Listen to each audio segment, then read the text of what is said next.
قرآن مجید کے حقوق کے متعلق انشاءاللہ تعالی کل جمعے پر گفتگو ہے کہ قرآن مجید کے 5 حقوق امت مسلمہ کے ذمے کیا ہیں۔ اس وقت قرآن مجید کی تلاوت کے جو آداب ہیں ان میں سے 8 آداب کا ذکر اختصار کے ساتھ ایک پیغام ہے۔ ہم نے غور کرنا ہے کہ ہم تلاوت قرآن مجید کے ان آداب کا کتنا لحاظ کرتے ہیں۔ آخر کیا وجہ ہے کہ ہم سمجھتے ہیں کہ ہم قرآن مجید کو پڑھتے ہیں، پڑھے ہوئے ہیں، اور لوگ سمجھتے ہیں کہ ہم تلاوت بھی کرتے ہیں، اس کے باوجود بھی تلاوت قرآن مجید کے وہ اثرات دلوں پر مرتب نہیں ہو رہے جو کہ ہونے چاہیے۔ آداب میں سے سب سے پہلا ادب تلاوت قرآن مجید کا یہ ہے کہ جب تلاوت کا ارادہ ہو تو اپنے منہ کو ہر قسم کی بدبو سے اچھی طرح صاف کرے۔ خاص طور پر تمباکو نوشی کرنے والے لوگ اور نسوار والے جو ہیں وہ اپنے منہ کا صفائی کا پورا اہتمام کریں۔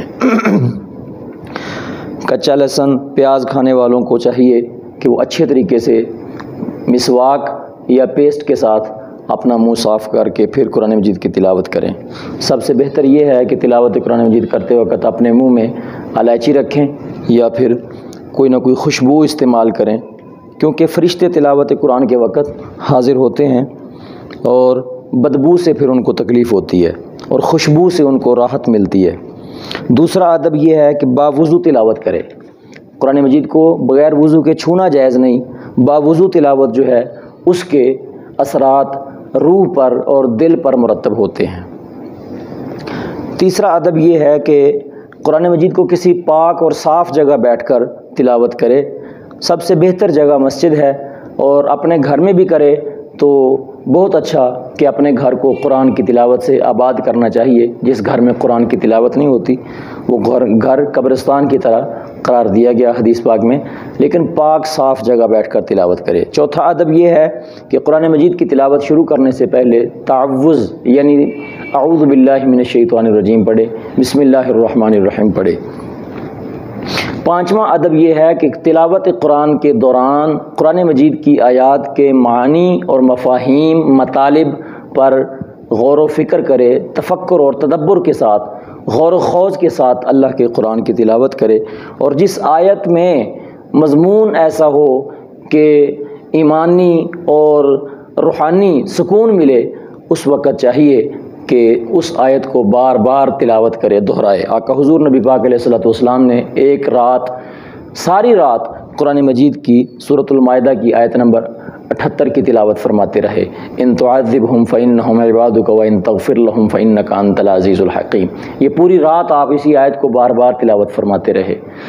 صحابہ اکرام اور فقہاء اسلام کا، ائمہ اسلام کا بھی یہ معمول رہا کہ وہ تلاوت قرآن کے دوران بعض آیات کو بار بار دہرا کر تلاوت کرتے تھے، کیونکہ معنی اور مفہوم سمجھ کر پڑھ رہے ہوتے تھے۔ تو جو معنی اور مفہوم انسان سمجھ کے پڑھتا ہے، ظاہر ہے اس کو پتہ ہوتا ہے کہ میں جس جگہ تلاوت کر رہا ہوں یہاں مضمون کیا چل رہا ہے۔ لہذا معنی اور مفاہیم کو سمجھ کر پڑھنے کے لیے ضروری ہے کہ ہم اپنے دل میں یہ شوق پیدا کریں کہ میں تلاوت صرف ثواب کے لیے نہیں بلکہ تلاوت قرآن اپنی ہدایت کے لیے بھی کر رہا ہوں، کہ اس میں لکھا کیا ہوا ہے، میرے لیے کیا پیغام ہے، میرے لیے زندگی میں گزارنے کا کیا کیا اصول اللہ پاک نے بیان فرمائے ہیں۔ چھٹا ادب یہ ہے کہ اللہ تبارک و تعالیٰ کے پاک قرآن کی تلاوت کرتے وقت جب اللہ کے قرآن میں ایسے مضامین آئیں جن کی وجہ سے دل پہ رقت طاری ہو تو کوشش کرنی چاہیے کہ آنکھوں سے آنسو نکلیں۔ اگر آنکھوں سے آنسو نہ آئیں تو کم از کم اپنے دل کی کیفیت ضرور ایسی بنائے۔ عذاب الہی کی آیات آئیں ان کو پڑھتے وقت یہ کیفیت ہو، اللہ کی پکڑ کی بات آئے، اللہ کے دشمنوں کے اوپر قہر و غضب کا ذکر آ رہا ہو، وہاں پر بھی خوف خدا دل کے اوپر طاری ہونا چاہیے، اور اللہ تعالیٰ کی نعمتوں کا، رحمتوں کا، جنت کا تذکرہ ہو تو خوشی کے ساتھ بعض اوقات خوشی سے آنسو نکل آتے ہیں۔ اللہ کی رحمت کو دیکھ کر جو ہے اس مضمون میں خوشی سے آنسو آ جاتے ہیں۔ تو چھٹا ادب یہ ہے کہ کوشش کرنی چاہیے کہ رو کر قرآن مجید کی تلاوت کرے۔ ساتواں ادب یہ ہے کہ قرآن مجید کو ترتیل کے ساتھ پڑھے، یعنی ٹھہر ٹھہر کر پڑھے۔ حضرت سیدنا عبداللہ ابن عباس رضی اللہ عنہ نے فرمایا جلدی جلدی پورا قرآن پڑھنے کی نسبت یہ زیادہ بہتر ہے میرے نزدیک کہ صرف ایک سورت پڑھ لو لیکن ترتیل کے ساتھ پڑھو، یعنی ٹھہر ٹھہر کر پڑھو۔ اب ترتیل مطلب جلدی جلدی قرآن نہ پڑھے بلکہ اس طرح پڑھے کہ خود اسے بھی اپنے الفاظ اور معانی جو ہیں الفاظ اور تلفظ کی ادائیگی کا پورا پورا خیال کرے اور سننے والے کو بھی پوری سمجھ آ رہی ہو، اور خوب ٹھہر ٹھہر کر توقیر، عزت، احترام کے ساتھ اور بڑے آرام کے ساتھ قرآن کی تلاوت کرے۔ 8واں ادب اور آخری کہ قرآن مجید کی تلاوت کے دوران جہاں اللہ کی رحمت کا بیان آ رہا ہو وہاں رحمت الہی کی دعا مانگے، جہاں اللہ کے عذاب کی آیات آ جائیں وہاں عذاب الہی سے پناہ مانگے، جہاں جنت کا تذکرہ ہو وہاں جنت کا سوال کرے، جہاں ذکر الہی کرنے کی آیات ہوں وہاں اللہ کا ذکر کرے، جہاں اللہ کی تسبیح کی آیات آ جائیں وہاں تسبیح پڑھے، یعنی جو آیات پڑھے ان آیات کا معنی اور مفہوم سمجھتے ہوئے اس کے مطابق وہاں کرے۔ آقا حضور نبی پاک صلی اللہ تعالی علیہ وآلہ وسلم کا یہ انداز تھا کہ نفلی نماز میں حضور علیہ السلام جب کسی رحمت کی آیت کو پڑھتے تو پھر رحمت کا سوال کرتے، جب عذاب کی آیت پڑھتے تو پھر اللہ کی پناہ مانگتے، جب اللہ کی عظمت کی آیات آتی تو سبحان اللہ کہہ کر اللہ کی پاکی بیان کرتے۔ انبیاء اور صالحین کا جب ذکر آئے تلاوت میں تو چاہیے کہ دعا کرے کہ یا اللہ مجھے ان کی اتباع نصیب فرما اور ان کا پڑوس اور ان کی سنگت نصیب فرما۔ اسی طرح جنت کے ذکر پر جنت کا سوال کرے، دوزخ کے ذکر پر دوزخ سے پناہ مانگے۔ یہ ادب جو ہے 8واں ادب، اس میں خاص طور پر توجہ دینے کی ضرورت ہے۔ آج امت کا شاید 95% سے بھی زیادہ حصہ اس ادب سے محروم بھی ہے اور لا علم بھی ہے۔